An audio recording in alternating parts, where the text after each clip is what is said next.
Paytm sound box ఇండియాలో ఉన్న ప్రతి ఒక్క దుకాణాల్లో దాని యొక్క స్థానాన్ని ఎలా నిర్మించుకుంది? పేటిఎం ఫౌండర్ అయిన విజయ్ శేఖర్ శర్మ గారు మిల్క్ ప్యాకెట్ కొనడానికి ఒకరోజు షాప్కి వెళ్తాడు.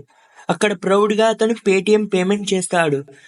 ఆ షాప్ ఓనర్ ఇలా చెప్తాడు, నాకు మీ యొక్క పేమెంట్ కన్ఫర్మేషన్ SMS రాలేదు, ఎందుకంటే నా యొక్క కీప్యాడ్ ఫోన్లో ఇన్బాక్స్ ఫుల్ అయింది అని చెప్తాడు. కొత్త మెసేజెస్ కూడా వచ్చేటి కాదు. ఇటువంటి ప్రాబ్లమ్స్ ని సాల్వ్ చేయడానికి పేటిఎం సౌండ్ బాక్స్ ని 2019లో రిలీజ్ చేశారు. ఈ యొక్క పేటిఎం సౌండ్ బాక్స్ ద్వారా పేమెంట్ జరిగిందని కన్ఫర్మేషన్ వస్తుంది. పర్ మంత్ ప్రతి ఒక్క దుకాణదారుని కాడ 125 రూపాయలు తీసుకుంటారు. ఫోన్ పే కూడా same type of sound box ని రిలీజ్ చేసింది, కానీ అది ఫెయిల్ అయింది. ఎందుకంటే పేటిఎం సౌండ్ బాక్స్ ముందు వచ్చింది కాబట్టి.